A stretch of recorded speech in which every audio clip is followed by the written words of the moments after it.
अगर दुआ के खिलाफ तुमने अनाप शनाप बकना बंद नहीं किया तो खुदा की कसम मैं तुम्हें जान से मार दूंगा। अखबार की सुर्खियां चीख चीख कर बोलेंगी हैदर अख्तर अपनी बीवी को जान से मारने की धमकी देने के इल्जाम में गिरफ्तार हो गए। फैसला आपके हाथ में मेरे प्यारे शौहर। आप मुझसे रिश्ता तोड़ना चाहते हैं या फिर जेल जाना चाहते हैं? बंद कर तू अपना ये नाटक, बदचलन, बेगैरत, बदतमीज औरत। अरे तेरे रोने धोने से तू अच्छी नहीं बन जाएगी, समझी तू? तेरा तो मुंह तोड़ दूंगी मैं।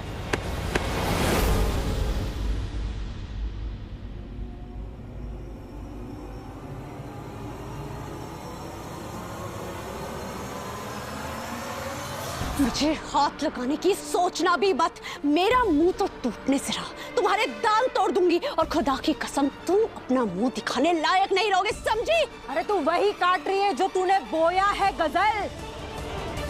मैं और तेरा ये भाई एजाज तेरी काले कारनामों की गवाह है। ये इसे भाई कहते हैं? ये भाई नहीं है, ये भाई के नाम पे धब्बा है, धब्बा।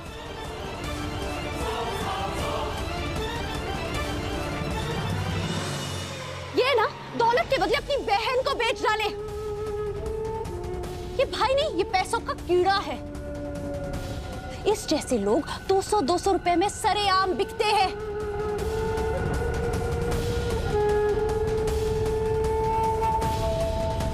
पक्का इसे रूहान ने पैसे दिए हैं ताकि ये मेरे खिलाफ झूठी गवाही दे सके।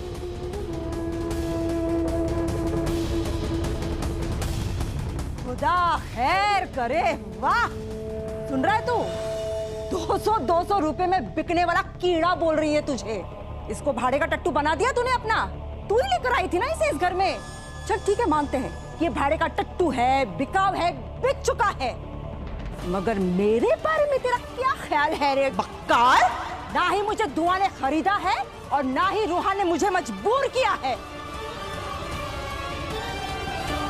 तेरी एक एक काले करतूत मैं अच्छी तरह से जानती हूँ।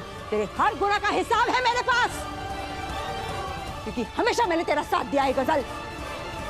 मुझे कैसे झुठलाएगी तू, बता? तुम्हें झुठलाने की जरूरत है क्या? यहाँ पर सभी जानते हैं कि गुलनाज बेगम कितनी शरीफ है। और कौन सा गुनाह? हाँ, किस गुनाह के हिस्सेदार हो तुम मेरी? मैंने तो कोई गुनाह नहीं किया। मौला, मेरे मौला, ये लड़की, या खुदा, ये लड़की हश्र के मैदान में अल्लाह को भी छुटलाएगी, क्योंकि इसका तो खून ही सफेद हो चुका है, इसलिए सफेद झूठ बोल रही है। सुभान अल्लाह, सुभान अल्लाह। सच बोलने की बातें वो करे जिन्होंने आज तक झूठ ही ना बोला हो। हैदर, आप इन पर भरोसा मत कीजिएगा। ये अपने बेटे की नहीं हो सकी, जिन्होंने अम्मी को बाजी बाजी कहकर उन्हीं की पीठ पे छुरा भोंक दिया, वो है ये।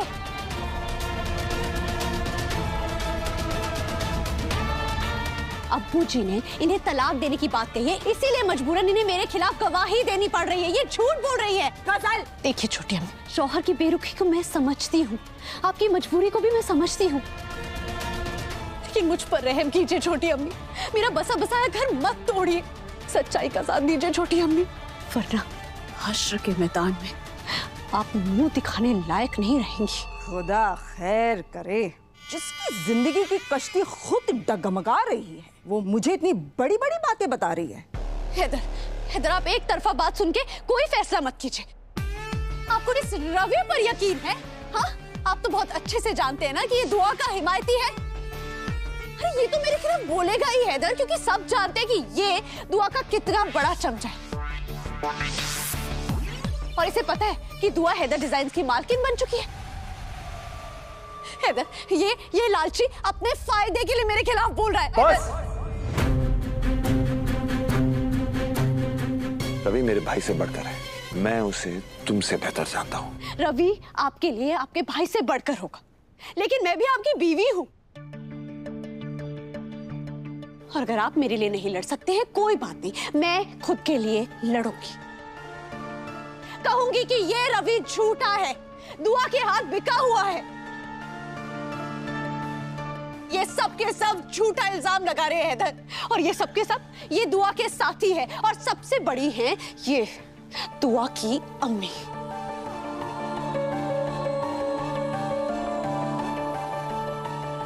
आप कितना झूठ बोलेंगी आप? मैंने और आप पर हमला किया? अरे ऐसे काम तो आप करती हैं। अरे यहाँ पर सब गवाह, सब जानते हैं कि आपने मुझ पर कितनी बार हाथ उठाया है, लेकिन मैंने आपके साथ कभी मुंहजोरी नहीं की, आपको कुछ नहीं कहा। और आपने मुझ पर जानलेवा हमला किया। सब जानते हैं आपने मेरी गर्दन पर चाकू रखा। वो तो अम्मी आ गई, वरना मैं मर जाती। आप मेरी गर्दन काट के रख देती। ऐसी गुंडागर्दी के काम ना आपको ज़ैब देते हैं, मुझ जैसी शरीफ खानदान की बहुओं को नहीं। जुबान संभाल के बात करो गजल। तुम्हारी हिम्मत कैसे हुई मेरी अम्मी से इस लहजे में बात करने की? मैं अभी तुम्हें। रुक जाओ, खबरदार जो मेरे करीब भी आए तो तुम्हारी अम्मी, मैं किसी को नहीं छोड़ूंगी, समझ में आया? तुम कोई शरीफ फरीफ नहीं हो, यहाँ पर सबको पता है तुमने जो कायनात के साथ किया, उसके बाद तो तुम्हारा मुंह काला होना चाहिए था।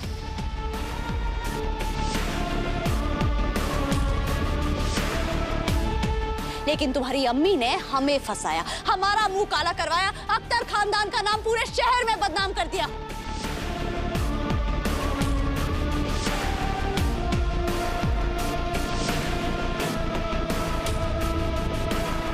और फिर भी तुम सब नेक और मैं बदनाम। मैं बहुत अच्छे से जानती हूँ कि तुम और तुम्हारी अम्मी तुम्हारी इस छोड़ी हुई बेगैरत बहन का घर बचाने के लिए ये सब झूठ बोल रहे हो, मेरे खिलाफ साजिश कर रहे हो। अरे मक्कार तो तुम सब हो झूठे, तुम सब हो मेरे खिलाफ। गजल, झूठ तुम बोल रही हो, हफीज कोई झूठ नहीं बोल रहा है। तुम कहाँ पीछे रहोगी? तुम भी तो अपने आशिक की हिमायत करोगी ना, क्योंकि तुमने और तुम्हारे आशिक ने भी कोई कसर नहीं छोड़ी है मेरा घर बर्बाद करने में। घर तो तुम बर्बाद कर रही हो। इधर मेरे हक में कोई कहने वाला नहीं है, कोई कुछ नहीं करेगा।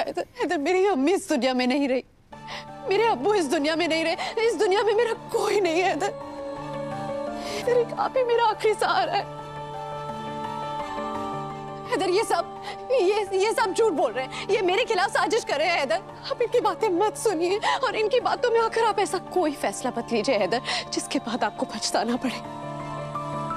कितनी बड़ी नाटक हो रहा है इधर। मैंने आपको सच्चे दिल से चाहा है, मैंने आपके लिए क्या कुछ नहीं किया है इधर। मैंने आपके लिए, इस खानदान के लिए सब किया है इधर। आपने एक अच्छे शौहर होने का फर्ज नहीं निभाया, लेकिन मैंने एक अच्छी बीवी होने का फर्ज बखूबी निभाया है। इधर आप तो ईमानदार आदमी हैं ना, इधर अपने दिल पर हाथ रख के बताइए कि मुझे मेरी मोहब्बत का, मेरी वफा का क्या सिला मिला? थप्पड़, गालियां, धमकियां, इसी दिन के लिए मैंने आपसे मोहब्बत की थी। इधर आप मेरा आखिरी सहारा है। इधर मैं आपके सामने हाथ जोड़ती हूँ। इधर मुझे मत छोड़िए, मुझे मत छोड़िए। इधर मुझे तलाक मत दीजिए, मुझे मत छोड़िए।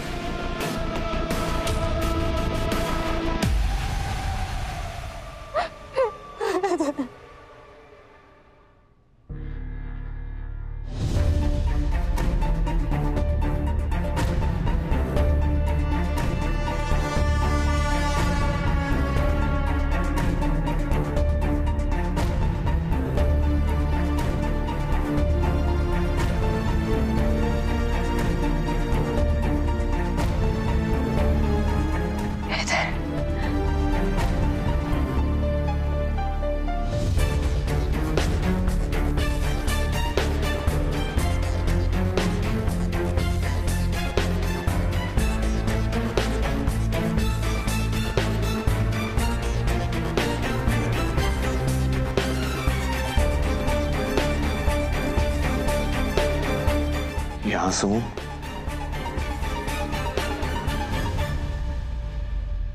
एक फरेब है।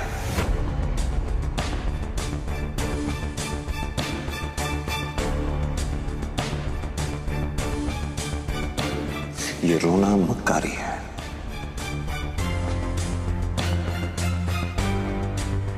एक और झूठ है, एक और चाल है तुम्हारी कसम। एक वक्त था जब औरतों के आंसू देखकर मेरा दिल पिघल जाता था। उस वक्त का तुमने बखूबी फायदा उठाया, तुमने और तुम्हारे आंसुओं ने। तो मैं सच के... तू हटो मुझसे। इन आंसुओं की वजह से मैंने अपने नेक दिल भाई पे हाथ उठाया, उसकी नीयत पे शक किया। इन आंसुओं की वजह से मैंने खाला जान से बदतमीजी की। इन आंसुओं की वजह से मैंने रवि को खुद से दूर कर दिया। इन आंसुओं की वजह से मैंने हफीज पे हाथ उठाया। इन आंसुओं की वजह से, इन आंसुओं की वजह से मैंने अपनी दुआ का दिल तोड़ दिया।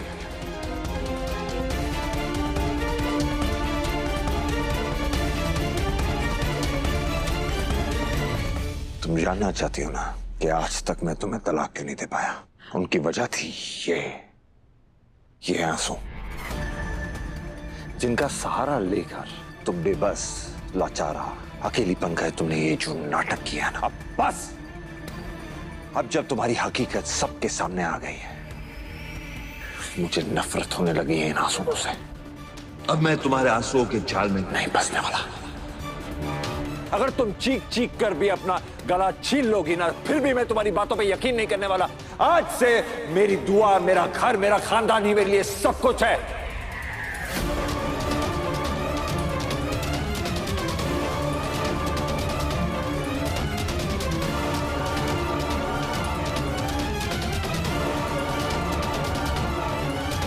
मैं तुम्हें अपनी गृहस्थी की बुनियादों को और खोखला करने नहीं दूंगा खसर।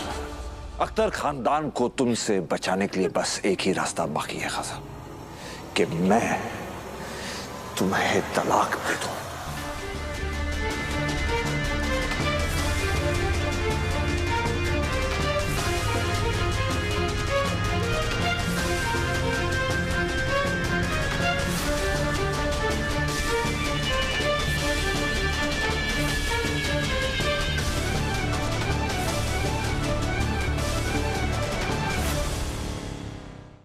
नहीं नहीं हैदर, मुझे तलाक मत दीजिए। हैदर ऐसा मत कीजिए। हैदर अम्मी, अम्मी बाहर आइए। अम्मी, अम्मी बाहर आइए। मेरा घर बर्बाद हो रहा है, मेरा घर उजड़ रहा है। अम्मी, अम्मी हैदर मुझे तलाक दे रहे हैं। ये दुआ अपने मकसद में कामयाब हो गई। अम्मी, अम्मी बाहर आइए, मुझे बचाइए। अम्मी, हैदर मुझे इस घर से बाहर निकाल रहे हैं। अम्मी, अम्मी मुझे बचा लीजिए। बाहर आइए अम्मी, बाहर। चुप, नाटकबाज कहेंगी।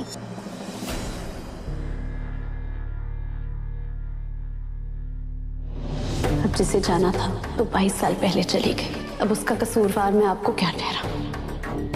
वो ऐसी किस्मत लिखा कर लाई है कि उसे हैदर जैसे शौहर मिले, भरा पूरा खानदान मिले, और मुझ जैसी यतीम की किस्मत में लिखा था जिंदगी भर का अकेलापन। खबरदार जो आज की बात खुद को यतीम कहा तो। यतीम नहीं हो तुम, मैं माँ हूँ तुम्हारी, बेटी हो तुम मेरी। बस तुम्हारी साजिशों के दिन खत्म हो चुके हैं। हैदर की अम्मी को भी इस बात का एहसास हो गया है, इसीलिए वो अब कमरे से बाहर नहीं आ रही है। बंद करो अपना ये तमाशा और सामान बांधना शुरू करो। तुम अरे तमाशा तो तुम करती आई हो दुआ।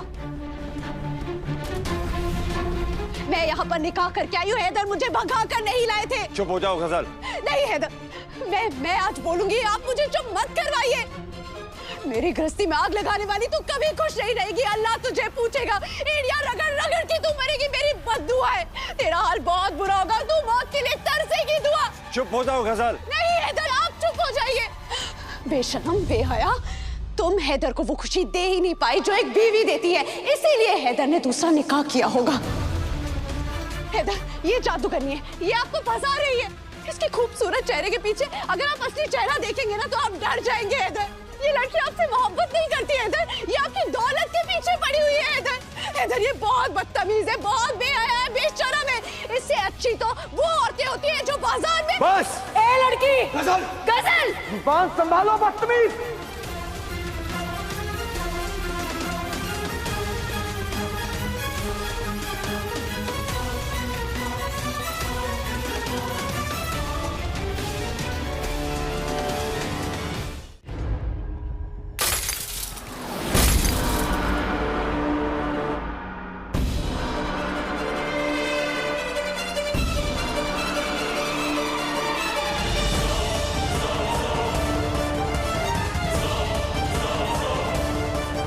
गजल, दोबारा ऐसी हिमाकत की तुमने, दुआ के खिलाफ भला शराब बका, तो खुदा की कसम मैं तुम्हारी जान ले लूंगा।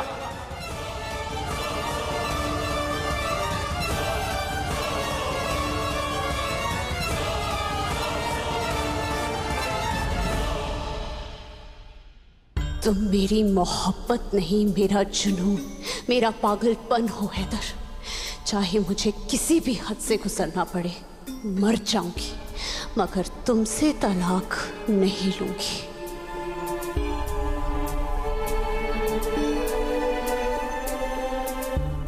मुबारक हो हैदर, आप भी उन्हीं मर्दों की फहरिस्त में आ गए जो अपनी बीवियों पर हाथ उठाने में फख्र महसूस करते हैं।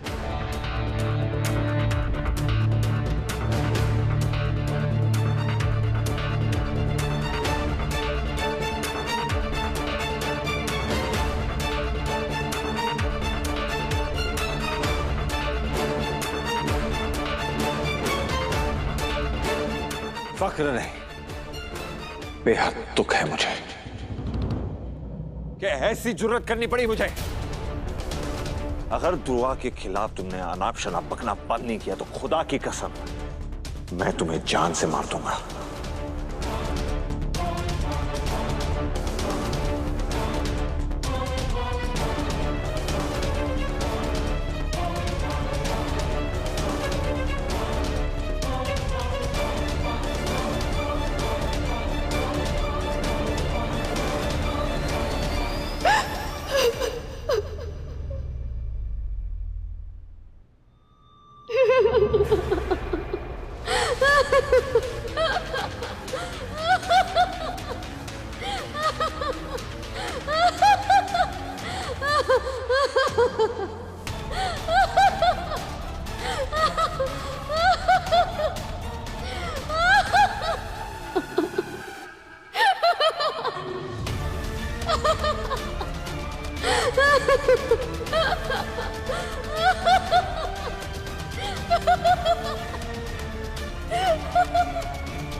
हैदर साहब, वो जमाने गए जब बीवियों को बड़ी आसानी से जान से मार दिया जाता था।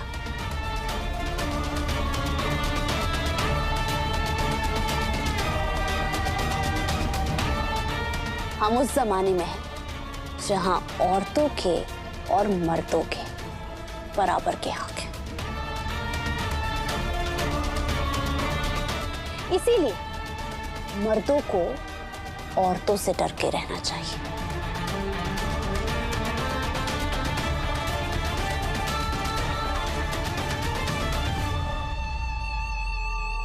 कहीं ऐसा ना हो कि मर्दों के पुराने ख्यालात उन्हें जेल पहुंचा दें।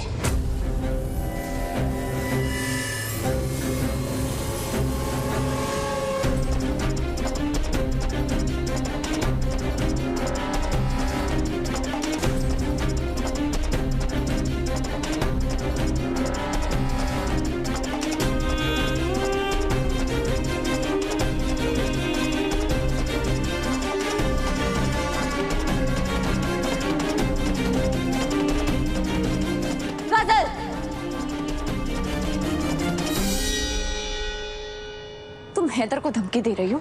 मैं तुम्हारा हुलिया बिगाड़ दूंगी। तुम्हें तो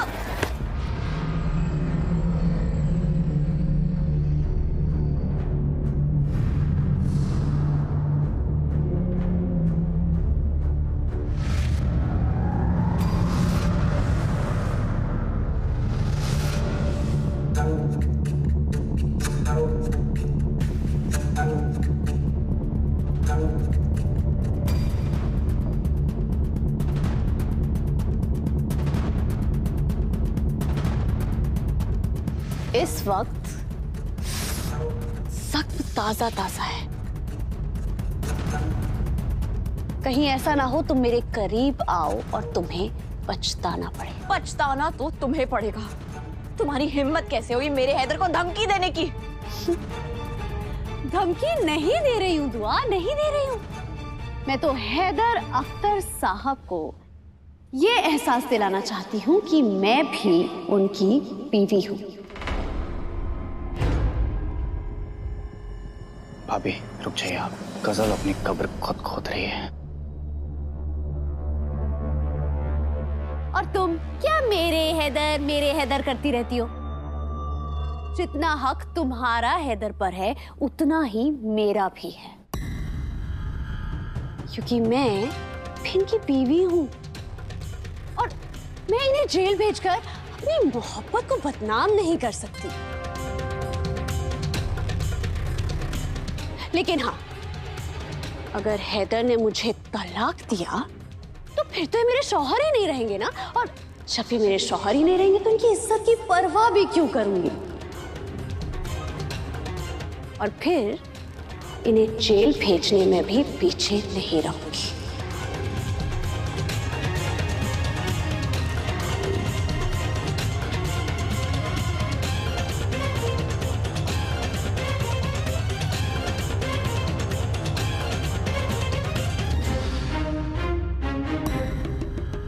अगले ही दिन अखबार की सुर्खियां चीख चीख कर बोलेंगी, मशहूर ओ मारूफ हैदर अख्तर साहब अपनी बीवी को पीटने और जान से मारने की धमकी देने के इल्जाम में गिरफ्तार हो गए।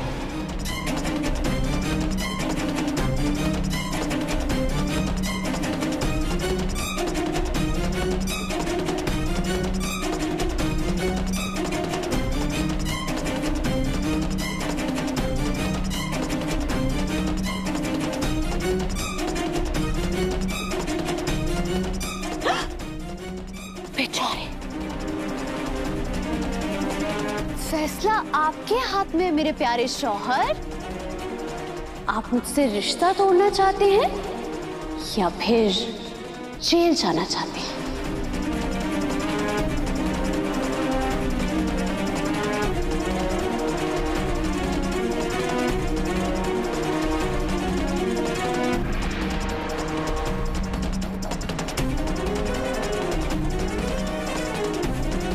जवाब दीजिए। नफरत चाहिए या मोहब्बत? मुझे धमकी देने की जुर्रत मत करना आका साहब। तुम बेहद खुदगर्ज, बेहया और बेवकूफ किस्म की लड़की हो, जो तुम्हें लगता है कि तुम्हारी ये पैतरे मुझ पर चल जाएंगे। और मोहब्बत का नाम तो जरा भी मत लेना अपनी जुबान पर। तुम क्या जानो कि मोहब्बत क्या होती है?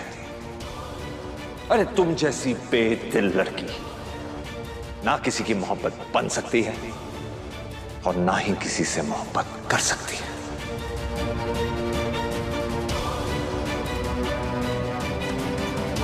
अरे तुम क्या ही जानो कि मोहब्बत क्या होती है? अगर मोहब्बत सीखनी है तुम्हें तो दुआ से सीखो। कितने जुल्म ये सहन कर चुकी है, लेकिन फिर भी मेरे खानदान पे आंच नहीं आने दी। ये होती है मोहब्बत। मेरी अम्मी की बेरुखी बर्दाश्त करती रही, लेकिन आज तक उनका बुरा नहीं चाहा। खुदा से उनकी लंबी उम्र की दरख्वास्त करती रही। ये होती है मोहब्बत। अम्मी, हम हमेशा से देखते आ रहे हैं, आप अपने हक के लिए कुछ बोलती क्यों नहीं है? अब पैरों की जूतियां पत्थरों पे रगड़े जाने वाली किस्मत लिखा कर आई है, तो वही सही। तौबा अम्मी, आप ऐसी मनहूस मिसालें ना दें। मेरी अम्मी पैरों की जूती नहीं, सर पर सजाने वाला ताज है। अम्मी, दवाई तो कड़वी होती है पर खानी तो पड़ेगी ना। लीजिए।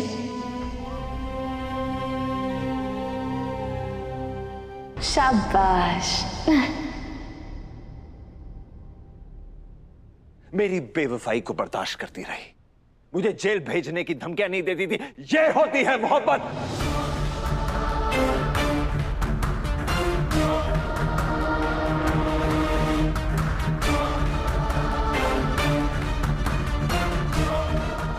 अगर मोहब्बत के बारे में जानना है ना, तो गलती से ही सही दुआ की जूतियां सीधी करो। शायद तुम्हें समझ आ जाए कि मोहब्बत होती क्या है। अरे जो लड़की सर से पांव तक नफरत से भरी हो, दूसरों को जलाना, उनका हक मारना, ये सब उसे आता हो, उसकी जबान से जब मोहब्बत जैसा पाक लफ्ज निकलता है ना, तो गाली मालूम होता है।